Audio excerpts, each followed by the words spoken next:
ఇక్కడ రాఘవ బిర్యానీ అని ఈ మధ్య పెట్టారు. ఇక్కడైతే ఈరోజైతే తెచ్చుకోవడం జరిగింది. మరి చూడాలి ఎట్లా ఉండదు. అట్ ద సేమ్ టైం మీరు కానీ అక్కడ చూసినట్లయితే మీకు అక్కడ ఆలిస్ బిర్యానీ అని ఒకటి ఉంటుంది. ప్రజెంట్ ఇప్పటివరకు అయితే కొంచెం అదే బాగా హైలైట్గా ఉన్నట్టు చెప్తా వస్తున్నారు జనం. ఈ రాఘవ బిర్యానీ అని జస్ట్ ఒక 200 days బ్యాకే పెట్టినట్టున్నారు. ఎక్స్ట్రాడినరీగా ఉందని ఒక చిన్న రివ్యూ అయితే కొంతమంది తిన్న వాళ్ళు ఇచ్చారనమాట. అందువల్ల ఈరోజు ఇక్కడ ట్రై చేద్దామని పెట్టాను. అది చూడాలి. ఈ పక్కనే ఇక్కడ చికెన్ పకోడీ అని, ఆ పక్కనే బార్ అండ్ రెస్టారెంట్ ఇలా ఖచ్చితంగా ఉంటానే ఉంటాయి.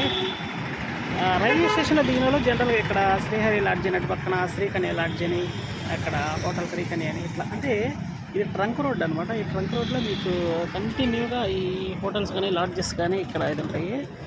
ఇది పూర్తిగా సమ్మర్ కాబట్టి మనకి ఇక్కడ ఈ కంప్లీట్గా ఇక్కడ ఇక్కడ పుచ్చకాయలు షాప్ అనేది ఇట్లా.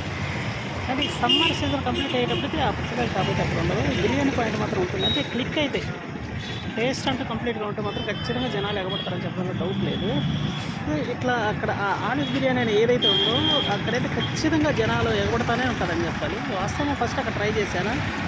కానీ అండి ఇక్కడ టేస్ట్ ఎలా ఉందో చూద్దామని చిన్న ఐడియా వస్తే ఇక్కడికి వచ్చాం అనమాట. ఇది రాఘవ బిర్యానీ అనమాట. అంటే ఇదే రోడ్లో మీకు దగ్గర 10 బిర్యానీ పాయింట్స్ అయితే ఉన్నాయన్నమాట. ఈరోజు సండే కాబట్టి కొంత క్రౌడింగ్ అయితే మనకు కనిపిస్తుంది. పైగా పూర్తి స్థాయి సమ్మర్ ఇది,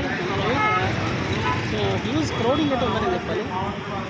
మరి చూడాలి ఈ బిర్యానీ ఎలా ఉందనేది మాత్రం మనం చూడాలి. చూసి ఫైనల్గా మనకైతే తెలియజేస్తాను. బట్ ఈ ఛానల్ అయితే కొంచెం సబ్స్క్రైబ్ చేసి సపోర్ట్ చేస్తాను భావిస్తాను.